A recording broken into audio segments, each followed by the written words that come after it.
What's up, Phoenix, and welcome back to the channel. In this video, we're gonna be talking about emotionality, what the heck is it, and how to deal with our emotions so that we're not choosing to put ourselves in a state of suffering. So if you've never been here before, welcome to the channel. If you truly want to end the battle with food in your body, be sure you subscribe to the channel and hit the bell. I release these videos every single Thursday to help you finally use food for health and hunger and stop the battle with your body. So let's get started. All right, so what is emotionality? Essentially, emotionality is the emotions, the feelings, the sensations, the tensions, the joy, like literally every reaction in your body is emotionality. And so what tends to happen, because we are meaning-making machines, is the second we feel a sensation, right? So that sensation is pain or fear. What our mind does is it constantly wants to put that emotion in a box. It's like, oh, this is fearful. Let's put this in a box and let's be really scared of it, and let's find all the reasons as to why that emotion is true. So what the system is doing is trying to find a reason for the emotion constantly.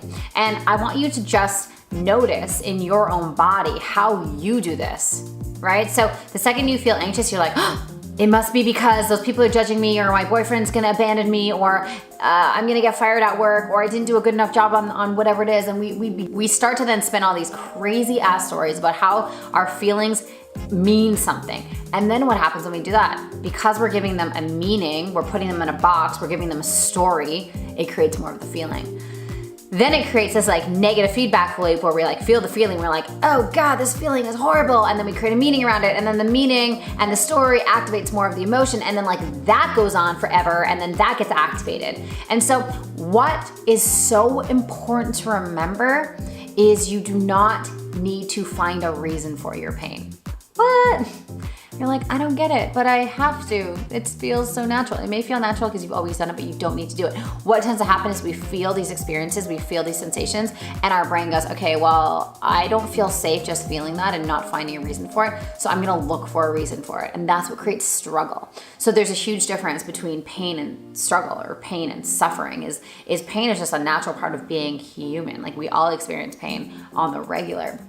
But what puts it into a state of suffering is being attached to it, being identified with it, finding stories, and like just ruminating in it. Then it becomes struggling. And then we try to constantly find reasons for this story that we created. We create the problem, and then we create reasons of how to get out of the problem. And it just creates this like disaster in our minds, which just activates us even more. And so what we get to remember is we are just bodies, and in our bodies is tons of emotions that are happening all the time. We're sad, we're happy, we're joyful, we're depressed, we're anxious, we're this, that, and the other. And what makes it real is when we attach onto that emotion and we make a meaning for it. So I want you to just ask yourself, can you just feel without creating a reason? Can you just feel? Like, I want you to do that right now as you're watching. So take a deep breath. And just feel whatever you're feeling. Don't put it in a box. Don't give it a meaning. Just simply feel it. Wherever you're feeling it, just fully embrace it and fully accept it. When we are in full acceptance of our emotionality, then we can begin to heal it. But when we're at war with it, or we need to change it or shift it or make a story around it to make ourselves feel safe, then we're fighting it. We're at war with it. And when we're at war with any part of us, we cannot heal and we cannot transform. What supports our growth more than anything in the world is just full acceptance around our emotionality on a regular basis. Full acceptance around our emotionality on a regular basis. So the second that we're at war, or we fight it, or we disconnect from it, or we numb it, it just perpetuates the cycle of like being at war with ourselves. And that is absolutely not the goal and not the intention. Emotionality and food are so linked, right? Like think about back to your childhood. When you were good, you got a treat. When you were bad, you got the treat taken away, or whatever it was. Or maybe when your mom tried to make you feel better, she was like, oh darling, it's okay, here, have this cake, or I made you this. And so there is so much emotionality that is tied into food. And so it's very normal for us to like go to food when we're feeling anxious, or make a story around it, or soothe ourselves in that way. And what we want to do is disconnect from that. What we want to do is have food be used for health and hunger and pleasure when we decide, and have our emotions have a different operating system of how to soothe them and how to heal them. And that's by being integrated into our body and not using food to heal the emotions, because we know that doesn't work. A lot of you have said, Sam, I've tried to diet my way out of binge eating, and I've tried to use calorie counting apps and all this kind of stuff, and that doesn't work. We have to treat binge eating, which is a very internal issue, mental and emotional, with those same tools to heal it. We can't put a band-aid on a bullet wound with a diet or whatever. That just is not going to work. That's what makes logical sense. Like, oh, I'm binge eating. Let me stop binge eating by restricting. It makes it worse, so don't do that. What we can do is get into our bodies, allow ourselves to change our relationship to pain. There's a lot of videos on my channel about how we change our relationship to pain. So if you've not watched those, be sure to check those out.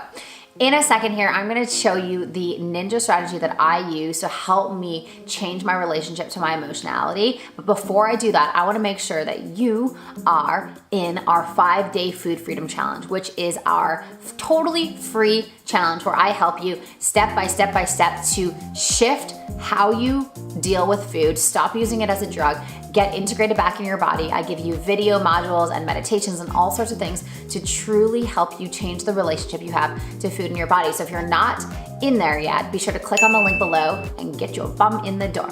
All right, so what is my ninja strategy?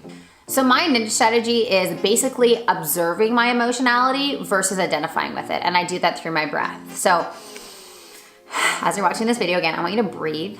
And rather than thinking, I am anxious, say, oh, I am observing anxious sensations. When we can observe our emotionality rather than identify with it and think that we need to fix it and change it, it allows us to heal it so much easier. So just ask yourself, can I be the observer of this experience rather than trying to identify with it? I would love to hear your feedback. I want you to write in the box below, what was the most useful part of this video and what are you gonna implement right away? Because knowledge is just knowledge. I want you to take what I shared and I want you to integrate it and implement it so that you can finally see shifts and changes and begin to end the battle with food in your body. I hope you have a beautiful rest of your day and we'll see you next Thursday for another video. Bye for now.